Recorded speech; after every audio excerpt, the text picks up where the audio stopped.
Chan Master Han Shan, 1546–1623. Translation by Upasaka Lu Kuan Yu. Charles Luck. Archive.org/stream. Volume 7. The Six Planes of Existence Caused by Unenlightenment. The Six States of Living Beings in Saüsara.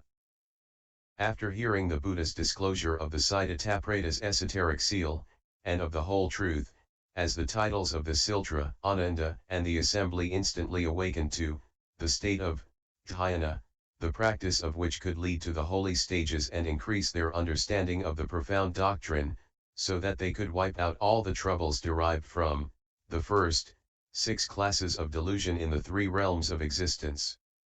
Ananda then rose from his seat, prostrated himself with his head at the feet of the Buddha, brought his palms together and said, "O august and world-honored one, your compassionate voice has revealed so skillfully to us the subtle delusions of all living beings for my great benefit, thereby bringing great comfort to my body and mind. World-honored one, if this bright and pure absolute mind were essentially perfect, then even the great earth, plants, and trees, i.e. inanimate things, as well as wriggling worms and all beings possessing life, i.e. sentient beings, would be the fundamental Bhiltatathata, which is but the Tathagata's real substance in the state of Buddhahood. If the Buddha's substance were true and real, how could there also be the world of hells, hungry ghosts, animals, asuras, men, and devas? World-honored one, are these worlds fundamentally self-existent, or do they arise because of living beings' vicious habit of dwelling in falsehood? World-honored one, let me illustrate what I mean. The Bhiksura, fragrance of the precious lotus, after receiving the rules of bodhisattva discipline, fornicated and pretended that it was neither killing nor stealing and was, therefore, not subject to karmic retribution. As a result, after her genital organ had been slowly scorched by the flame of passion, she fell into the unintermittent hell. King Crystal massacred men of the Gautama clan, and Bhiksu Sanaksatra wrongly preached the annihilation of all things, and so implied that the law of causality was invalid. Both as a result of their evil acts, fell into the Avici hell. Are these hells really somewhere, or are they self-existing for every sinner to suffer in them? Will you be compassionate enough to enlighten us so that those who observe the precepts know what they imply and do not break them?" The Buddha said, "It is good that you ask this question. For the benefit of all living beings, so that they cease to hold wrong views. Listen attentively to what I now tell you. Ananda, all living beings are fundamentally pure, but because of their wrong views, they have formed vicious habits, hence their inner and outer affections. Ananda, inner affection concerns their inwardnesses. Because of the taint of desire, they give rise to wrong passions, the accumulation of which produces the water of craving. This is why the thought of good food makes the mouth water, the thought of a predecessor whom one pities or hates fills one's eyes with tears, the craving for wealth stirs one's heart and makes saliva flow and the body sleek. When the mind gives rise to sexual desire, the generative fluid flows from the male and female organs.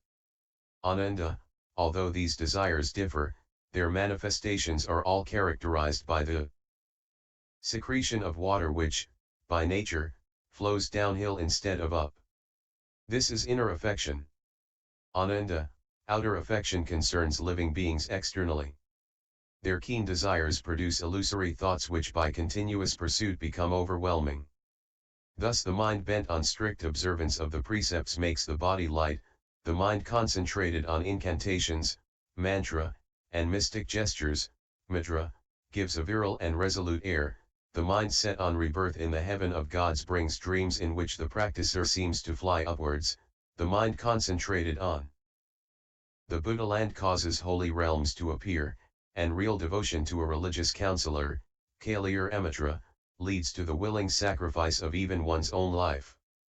Ananda, although these thoughts differ, all these manifestations are, by nature, characterized by a lightness of body which soars up instead of sinking down, so that they leap over their present states. This is outer affection.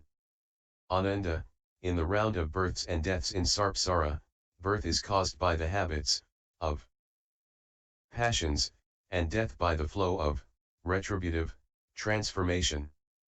This is why, at the moment of death and before the heat completely leaves the body, all good and evil deeds of a lifetime suddenly reappear to someone who is dead but on the point of being reborn. The realm of devas. If his mind is wholly thoughtful, it will fly in the air and he will be reborn in heaven. If in this flight it is filled with blessedness and wisdom strongly sustained by his pure vow, it will open to let him behold the pure lands of all Buddhas in the 10 directions, he will be reborn there as a result of his vow. The realm of seers, kui, and spirits. If his mind is more thoughtful than passionate, it will not be light enough for him to fly to distant places, he will be reborn as a flying RSI, a powerful king of ghosts, a flying yaksa or an earthbound Rakshasa. He will be able to roam freely in the heavens of the 4 Deva kings. If he is good-natured and has taken a vow to protect my Dharma and those who observe the precepts, repeat the mantras, meditate and realize patient endurance, he will dwell beneath the throne of the Tathagata. The realm of human beings. If his thoughts and passions are in equal proportions, he will neither rise nor sink, but will be reborn in the realm of human beings where his intelligence comes from the clearness of his thoughts and his stupidity from the dullness of his passions. The realm of animals. If his passions exceed his thoughts, he will be reborn in the realm of animals where great passions create beasts with hair and fur and mild passions produce winged and feathered creatures. The realm of hungry ghosts. If his passions and thoughts are in the proportion of 7:3, he will sink into the will of water close to the region of fire, will endure intense heat and be reborn as a hungry ghost whose body is constantly scorched by heat and drowned in water, so that he will suffer from hunger and thirst for hundreds and thousands of eons. The realm of hells. If his passions and thoughts are in the proportion of 9:1, he will sink into the will of fire and be reborn where wind and fire meet. He will dwell in the intermittent hell if his passions are great, in the unintermittent one if they are very strong, and in the avici hell if he is completely dominated by extremely violent ones.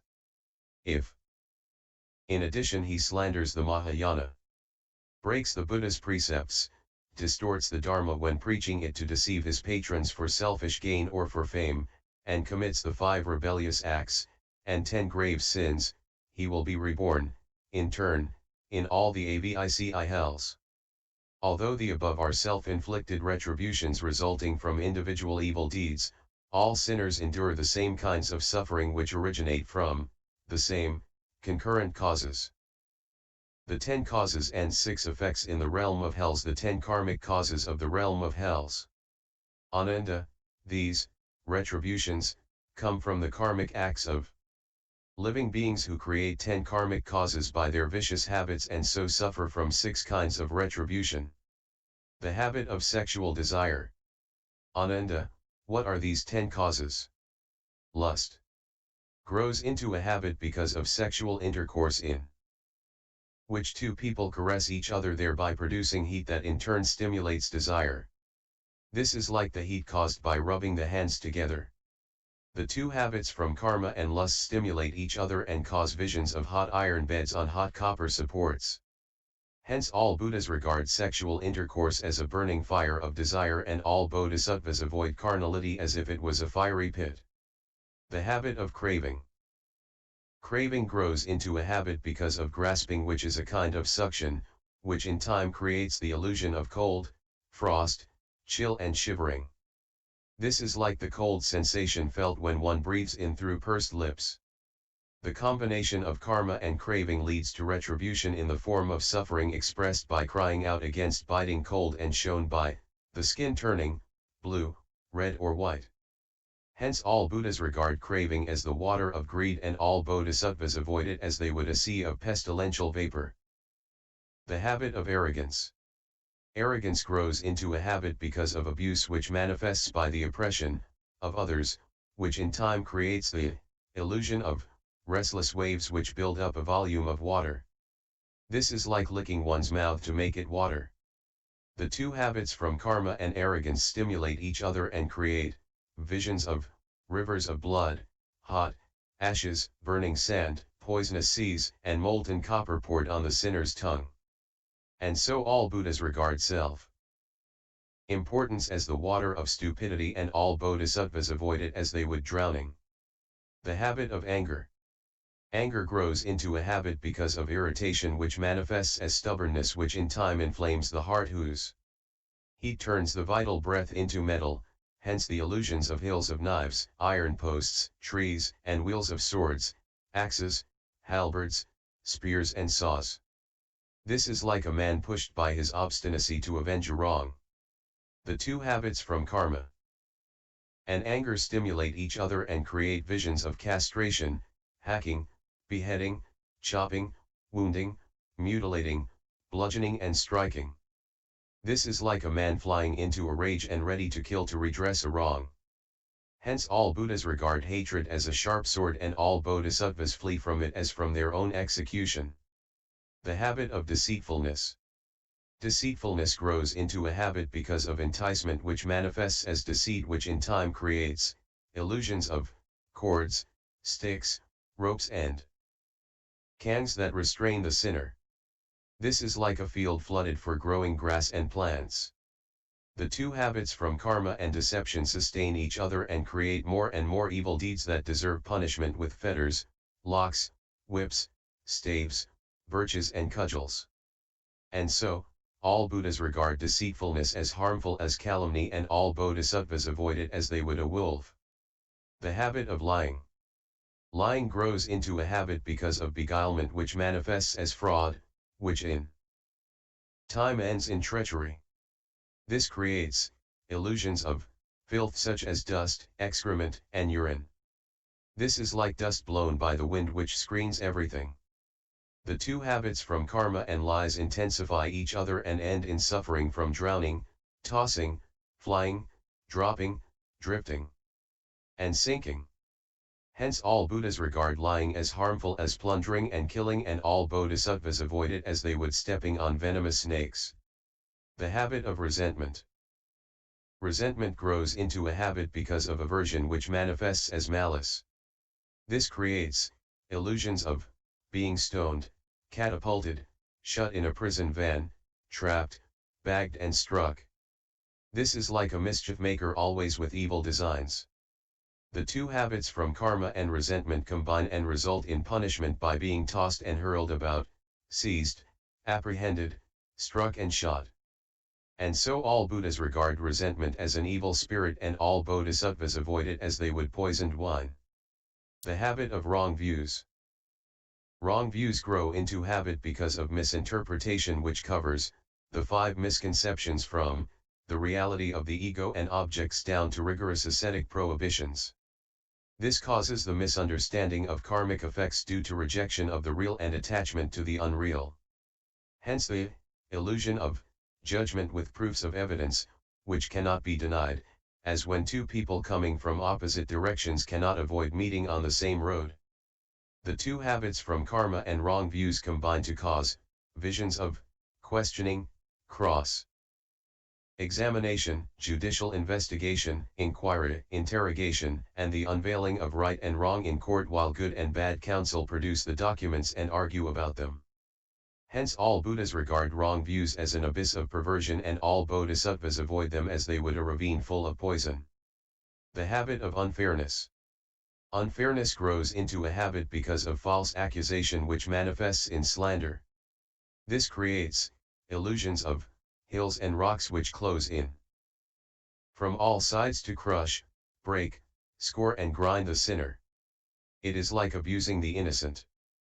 Both habits from karma and injustice combine to bring about illusions of apprehension, pressure, beating, repression, coercion, and restraint of the sinner by the law. Hence all Buddhas regard defamation as harmful as a tiger, and all bodhisattvas flee from it as from a clap of thunder. The habit of disputation. Disputing grows into a habit because of much talk, which manifests in concealing one's shortcomings.